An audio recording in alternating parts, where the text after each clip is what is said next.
দলগুলোর সঙ্গে প্রথম সভায় মিলিত হয়েছিলেন এবং এই সভায় তিনি সংস্কার যে প্রয়োজনীয়তা এবং সংস্কার যে করা প্রয়োজন সে বিষয়ে তিনি কথা বলেছেন এবং দলগুলোর কাছে তিনি আহ্বান জানিয়েছেন যে এই সংস্কারের যে রিপোর্টগুলো প্রত্যেকটি কমিশনগুলো যেগুলো প্রদান করেছে সেগুলোর উপরে আলাপ আলোচনা হবে, দলগুলো সেগুলো নিয়ে কথা বলবে কমিশনগুলোর সঙ্গে এবং একটা ঐক্যমতে পৌঁছানোর চেষ্টা করা হবে, সেটাই আপনার মূল কথা।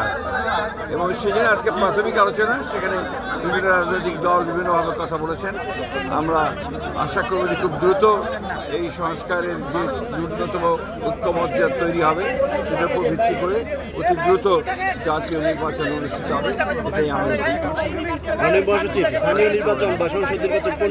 আমরা আগেই বলেছি, আমাদের কথা খুব পরিষ্কার বলেছি ভাই। আমাদের কথা হচ্ছে যে আমরা বলেছি যে জাতীয় সংসদের নির্বাচন সবার আগে হতে হবে, তারপরে আপনার স্থানীয় আজকের আলোচনাটা কি মানে শুধুমাত্র ইন্ট্রোডিউস করা, অন্যান্য শুধু ইন্ট্রোডাকশন, আজকের অন্য কোনো কিছু হয়নি। এমনি আলোচনায় বিভিন্ন রাজনৈতিক দল বিভিন্ন কথা বলেছে, সেগুলো তাদের নিজস্ব মতামত বলেছে, কিন্তু একদম পজিটিভ কনস্ট্রাকটিভ কিছু আলোচনা আজকে সেভাবে হয়নি। আর সুযোগও ছিল না, কারণ আজকে পরিচিতি মতো একটা ব্যাপার ছিল। Thank you.